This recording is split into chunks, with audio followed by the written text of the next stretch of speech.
Que signifie vraiment le fait qu'une femme commence à se confier à vous comme elle ne le fait avec personne d'autre? Parfois, les signes les plus révélateurs d'une connexion émotionnelle ne résident pas dans des conversations passionnées ou des gestes romantiques ostentatoires. Ils se trouvent plutôt dans les petits détails qu'elle choisit de partager avec vous. Ces pensées habituellement secrètes, les expériences qui l'ont marquée et les sentiments qu'elle n'exprime pas facilement aux autres. Dans cette vidéo, nous allons examiner 5 formes d'ouverture qui peuvent se manifester lorsqu'une femme ressent une grande confiance et un profond confort émotionnel avec un homme. Il ne s'agit pas de signes d'amour à coup sûr, et chaque personne est différente. Cependant, lorsque plusieurs de ces comportements apparaissent régulièrement ensemble, ils peuvent vous éclairer sur la qualité émotionnelle de votre relation.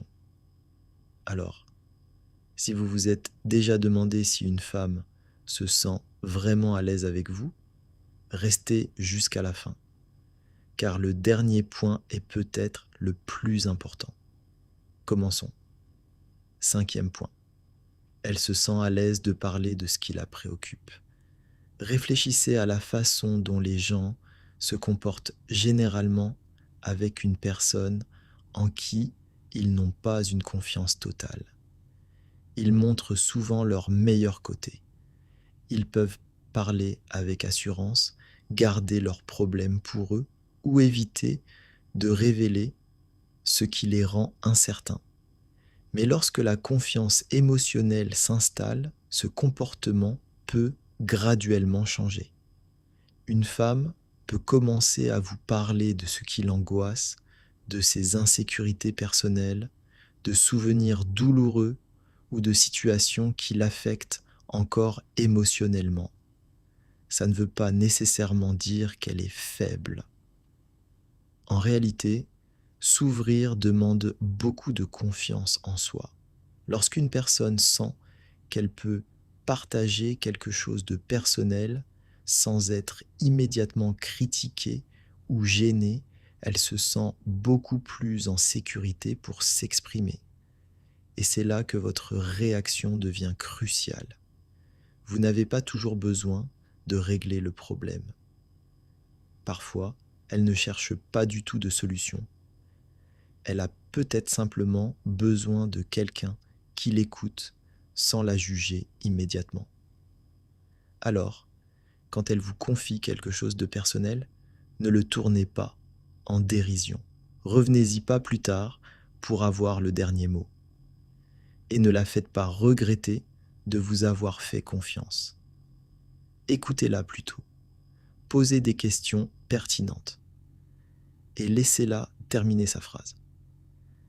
La sécurité émotionnelle ne se crée pas en prononçant les mots parfaits.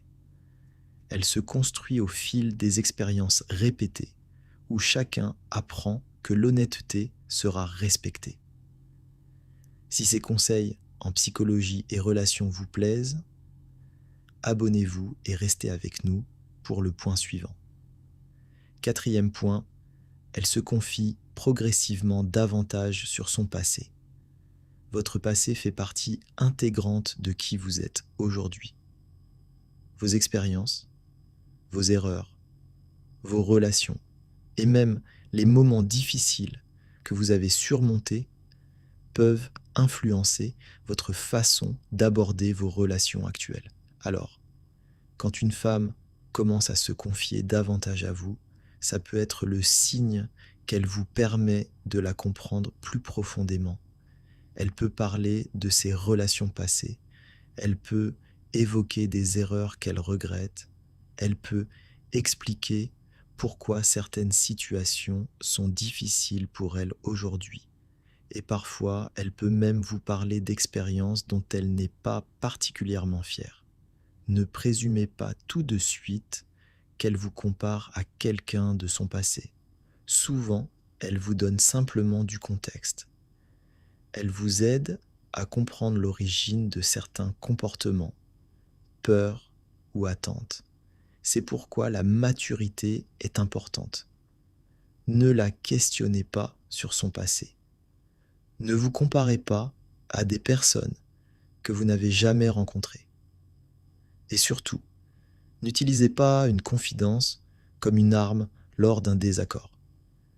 Si elle vous a fait suffisamment confiance pour partager un aspect délicat de son histoire, traitez cette information avec respect. Vous n'êtes pas obligé d'approuver toutes ses décisions, mais vous pouvez comprendre que ces expériences ont contribué à façonner la personne qui se trouve en face de vous aujourd'hui. Et ça nous amène naturellement au point suivant. Troisième point, elle commence à parler de l'avenir en pensant à vous. Faites attention à la façon dont une personne parle de l'avenir lorsqu'elle se sent proche de vous. Peut-être commence-t-elle à parler des endroits qu'elle aimerait visiter. Peut-être parle-t-elle de ses ambitions professionnelles, de ses objectifs personnels, de ses choix de vie ou du genre de vie qu'elle espère construire. Et parfois, vous remarquerez que vous êtes naturellement inclus dans ces conversations. Elle pourrait dire « on devrait essayer ça un jour » ou « imaginez si on y allait ensemble ». Ces remarques ne sont pas une preuve automatique d'amour ou d'engagement, mais elles peuvent montrer qu'elle est à l'aise d'imaginer des expériences futures où vous seriez présent. L'important, c'est de ne pas s'emballer ni de commencer à organiser toute sa vie autour de quelques remarques. Gardez les pieds sur terre. Parlez-lui aussi de vos propres objectifs. Expliquez-lui ce que vous êtes en train de bâtir et où vous voulez mener votre vie. Une relation saine n'est pas basée sur le fait qu'une personne suive les directives de l'autre.